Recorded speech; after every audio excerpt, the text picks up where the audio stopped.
আসসালামু আলাইকুম। আশা করি আপনারা সবাই ভালো আছেন। সামনে যেহেতু ঈদ,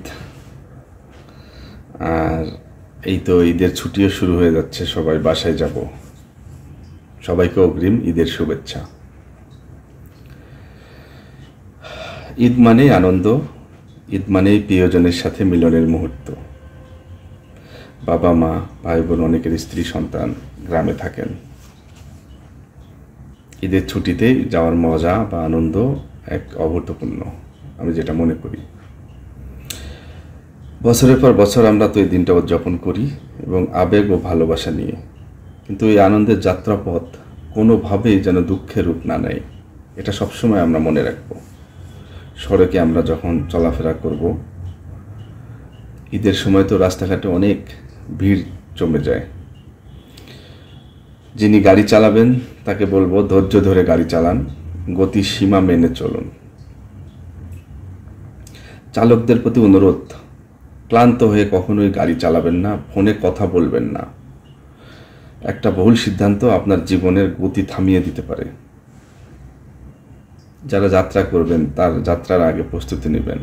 বাস, ট্রেন বা লঞ্চ যেটাই হোক, টিকিট ইতিমধ্যেই আপনারা নিশ্চিত করে ফেলেছেন। অতিরিক্ত ভিড় এড়াতে বিকল্প রাস্তা ব্যবহার করার চেষ্টা করবেন এবং ব্যাগে প্রয়োজনীয় পানীয়, ওষুধ বা শুকনা খাবার নিয়ে নেবেন।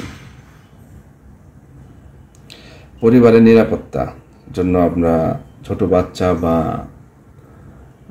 বয়স্কদের সাথে যদি আমরা নিয়ে যাই, তাহলে চেষ্টা করব তাদের কাছে যদি মোবাইল থাকে, ছোট বাচ্চার মোবাইল থাকবে না, মোবাইল নাম্বারটা তার পকেটে রেখে দেওয়ার জন্য, বা বয়স্কদের কাছে একটা মোবাইল দিয়ে দিবেন।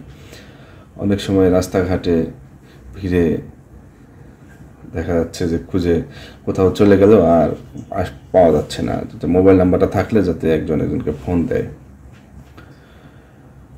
এবং আরেকটা বিষয় সবসময় লক্ষ্য করবেন, আমরা রাস্তায় চলাফেরা করার সময় ঈদে রাস্তায় হকার, শ্রমিক, রিক্সা চালক, মেডিকেল কর্মী, পুলিশ, এদের সবাইকে সম্মান করবেন। সবাইকে আমরা সম্মান করব, আমরা সবসময় সম্মান করি। দরকারে আমরা এদেরকে একে অপরকে সাহায্য করব। ঈদের আসল সৌন্দর্য কিন্তু এই মানবিকতাই আমি মনে করি। আরেকটা বিষয় আমি বলতে চাচ্ছি, সেটা হচ্ছে যে যারা অনেকেই আছি আমরা মোটরসাইকেল নিয়ে গ্রামের বাড়িতে যাই। সবচেয়ে গুরুত্বপূর্ণ হচ্ছে এই যে মোটরসাইকেল নিয়ে যারা যায় তাদের জন্য অনেক সময় অনেক কিছু ভুলে যায়। আর ঈদের আনন্দটা এতই বেশি থাকে, বাসায় যাওয়ার জন্য এত উৎফুল্ল হয়ে উঠি।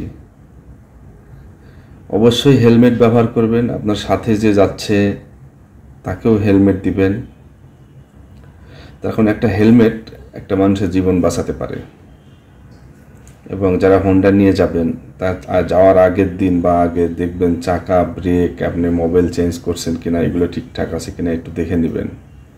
অবশ্যই দ্রুত গতিতে গাড়ি চালাবেন না, ধীর গতিতে যান, হয়তো আধা ঘন্টা বেশি সময় লাগতে পারে, এর বেশি তো আর না। আর মাঝে মাঝে বিরতি দিন, ক্লান্ত লাগলে দাঁড়ান, চা খান। এটা তো ঈদুল আজহা, চা খাইলেন, হালকা কিছু স্ন্যাক্স খান। এবং মোটরসাইকেলে কখনোই, যেহেতু এটা হাইওয়ে রোড, মোবাইল ব্যবহার করবেন না, মানে মোবাইল আসলে রিসিভ করবেন না। সবশেষে আমি একটা কথা বলতে চাই, ঈদের আনন্দের উৎসব যেটি যেন নিরাপদ, সচেতন ও মানবিক হয়, সেদিকে খেয়াল রাখা আমাদের দায়িত্ব। আপনার যাত্রা শুভ হোক। আরেকটা কথা মনে রাখবেন, আমাদের কিন্তু একটা পরিবার আমাদের জন্য ওয়েট করছে, আমরা বাসায় যাব শুধু দেখা পাওয়ার জন্য, দুঃসংবাদ পাওয়ার জন্য নয়। সবাই ভালো থাকবেন। ঈদ মোবারক, নিরাপদ যাত্রা করুন।